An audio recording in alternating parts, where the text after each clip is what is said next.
Good evening. Welcome to South Asia Newsline. I'm Asia Sharma. Here are the top stories we are tracking for you on Thursday, the 25th of May. Indian woman who claimed was forced to marry Pakistani man returns home.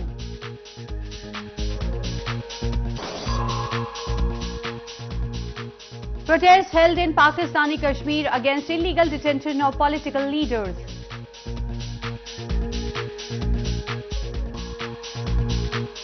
And football coaching camp for specially abled children organized in Indian Kashmir.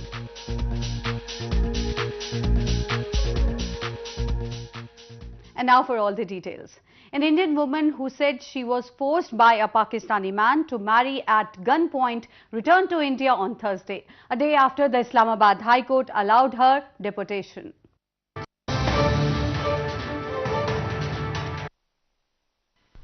Indian national Uzma Ahmed, who had accused a Pakistani man forced her to marry him at gunpoint, finally returned to India on Thursday. Uzma was escorted by Pakistani security personnel to the Wagah border crossing, where Indian officials debriefed her for a while. She arrived in New Delhi, her native place, later in the day and also met Indian Foreign Minister Sushma Swaraj. Uzma thanks Swaraj and the Indian government for making all the efforts in bringing her home. धमकियां भी दी गई कि यहाँ पर दिल्ली में भी हमारे relatives हैं, अगर तुम हमारे अकॉर्डिंग नहीं चलोगी तो तुम्हारी बेटी को किडनैप कर लेंगे, उसको मार देंगे। मार पिटाई करी, गन्स उनके घर में बड़ी-बड़ी रखी थी, पिस्टल्स थी, वो साथ में रखते थे अपने। मेरी बच्ची की वजह से मैंने वहाँ पर साइन किए। आज जैसे मैंने कहा कि मैंने राहत की सांस ली, और वो राहत की सांस आपको मेरे चेहरे पे दिखाई दे रही होगी कि आज मेरी बच्ची वापस लौटी है, अपनी माँ से मिली है और इनकी बेटी अपनी माँ से मिली है। दो माँ बेटियों का मिलन आज यहाँ हुआ है, भाई बहन का मिलन यहाँ हुआ है। Islamabad High Court on Wednesday ruled in her favor and allowed her to return to India. On May 19, Uzma had submitted a 6-page reply to the High Court and reiterated her earlier claims and said that she was forced to sign the marriage papers. Moving on, the spokesperson for the United Nations Secretary General denied Pakistan's claim that a vehicle carrying 2 officers of a UN military observer group came under attack by Indian troops. Pakistan's Inter-Services Public Relations, the country's military media wing, on Wednesday said that attack occurred during a visit to the line of control. In a statement, ISPR had said the vehicle was carrying United Nations military observer group in India and Pakistan, officers of the Philippines and Croatia. According to the Security General Mandate of 1971, the group observes and reports on ceasefire violations along and across the line of control and the working boundary between India and Pakistan in Jammu and Kashmir, as well as reports developments that could lead to ceasefire violations. I can say to you that this afternoon in Bimber district in Pakistan-administered Kashmir, unmugib military observers accompanied by Pakistani army escorts heard gunshots in their vicinity. There is no evidence that the unmugib military observers were targeted by the gunfire, and no UN military observer was injured. I don't doubt the veracity. Meanwhile, leaders of a Kashmiri party in Pakistan-administered Kashmir recently held a demonstration to show solidarity with the people of Gilgit-Baltistan against atrocities inflicted on them by Pakistan. They also demanded the release of a prominent Kashmiri human rights defender and political activist.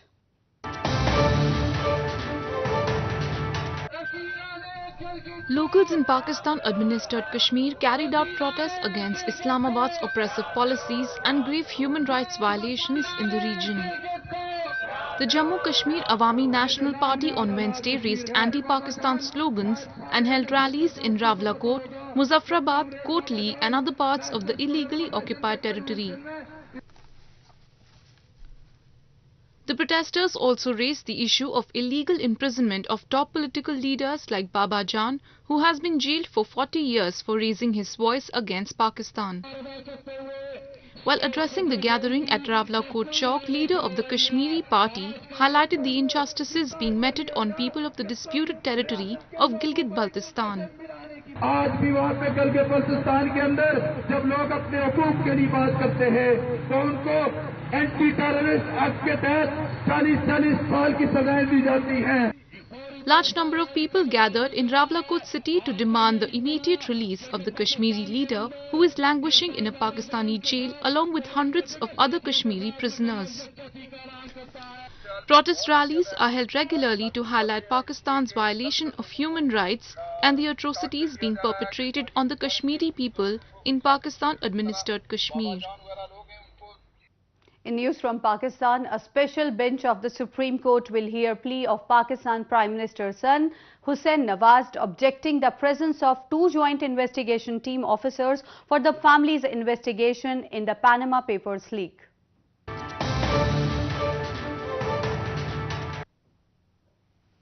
The 3-judge special bench will take up on May 29 Pakistan Prime Minister Nawaz Sharif's son Hussain Nawaz's plea objecting to the presence of 2 joint investigation team officers in the 6-member team probing offshore properties of the family in line with Supreme Court's Panama Gate verdict.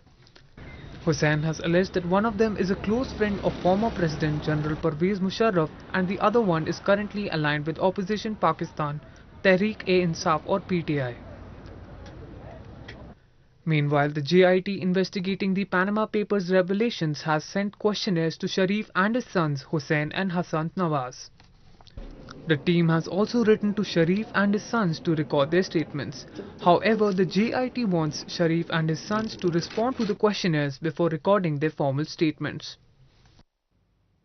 Moving on to news from Nepal, Nepali Congress President Sher Bahadur Deuba on Wednesday said that change in government leadership with Pushpa Kamal Dahal stepping down as the Prime Minister would not affect the ongoing local elections.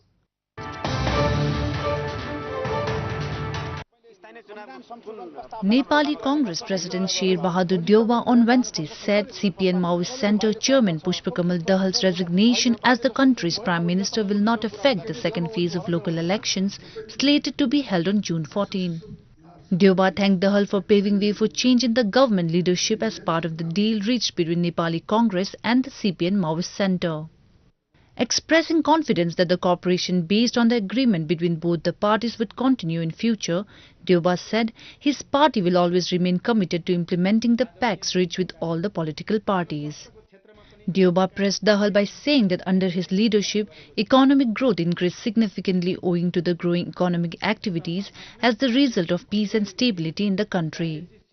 Wearing a bowl-shaped Nepali cape, Dahal, a former rebel commander, announced his resignation in a televised address to the nation on Wednesday. The choice of a new leader could take several days as politicians are required to spend a week to agree on the consensus candidate. A highly unlikely scenario before lawmakers are asked to elect a successor in a parliament when no party commands an absolute majority. Moving on to news from Afghanistan, fighting against the Taliban insurgents in Afghanistan's Kunduz city has been going on since several days. Security officials said that US troops have been sent to Kunduz to help Afghan security forces in their ongoing battle. Security officials in Afghanistan on Wednesday said US troops have been sent to northern Kunduz city to help Afghan security forces in their ongoing battle against the Taliban insurgent group. Military commentators claimed that corruption and poor leadership of the war appear to be the key factors behind the move to send in troops not only to Kunduz but also to other volatile provinces including Helmand and Nangarhar. An official of Afghan Ministry of Defense said that the US and NATO forces continue their mission in the country in an advisor, assist and train capacity.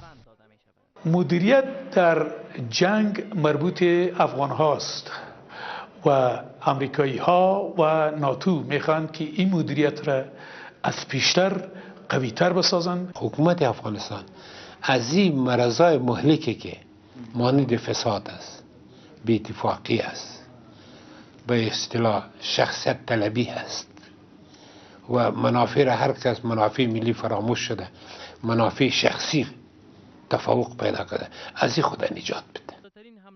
Military commentators suggested that the Afghan government should take firm steps to fight corruption in the security and defense force sector and tackle the problem of poor war management. The comments come after insurgents carried out 3 deadly attacks against large military facilities in the past 2 months. Moving on, a special football coaching camp for speech and hearing impaired children has been organized in Srinagar, the summer capital of India's northern Jammu and Kashmir province. The camp aims to provide a platform to budding players to hone their skills.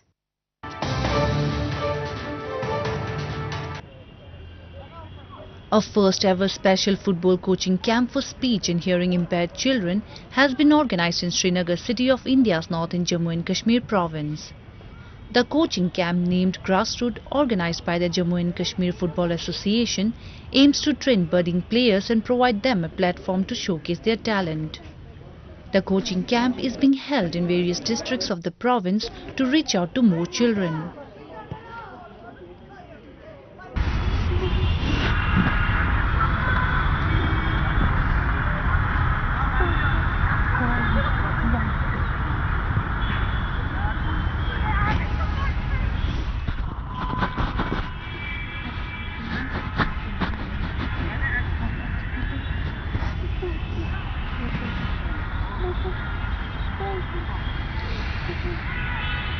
मुझे लग रहा है कि ये बच्चे ठीक है बोल नहीं सकते हैं, सुन नहीं सकते हैं, लेकिन इनमें टैलेंट की कमी नहीं है. एज अ कोच में हक्का बक्का हो गया आज कि जब मैंने एक बच्चा जो बोल नहीं सकता है कि वो कितना अच्छा किक करता है.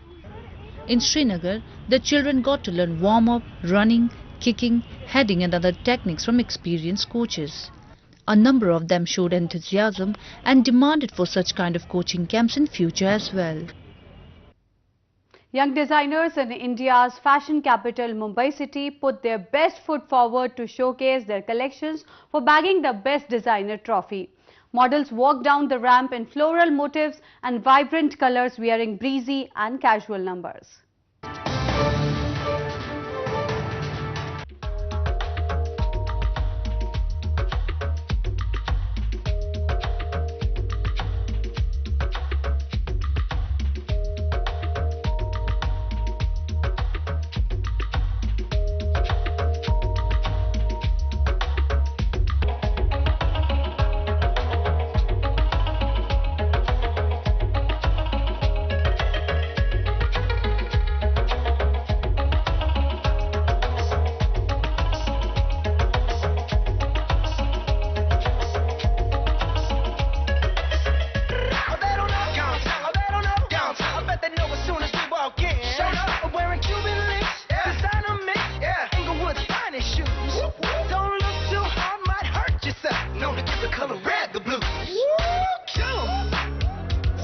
I'm a dangerous man with some money in my pocket. Keep up.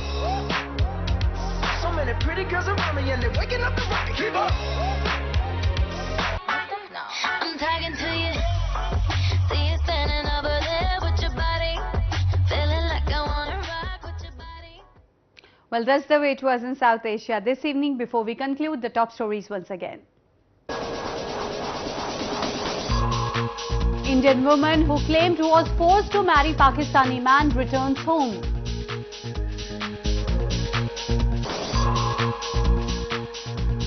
Protest held in Pakistani Kashmir against illegal detention of political leaders.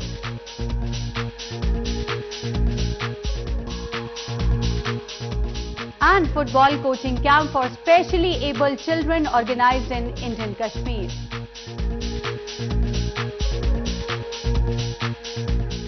Now our viewers can watch the show on SouthAsiaNewsline.com. You can also visit us on Facebook.com/SAsiaNewsline and follow us on Twitter @SAsiaNewsline. That's all in tonight's edition. We'll see you same time tomorrow. Good night.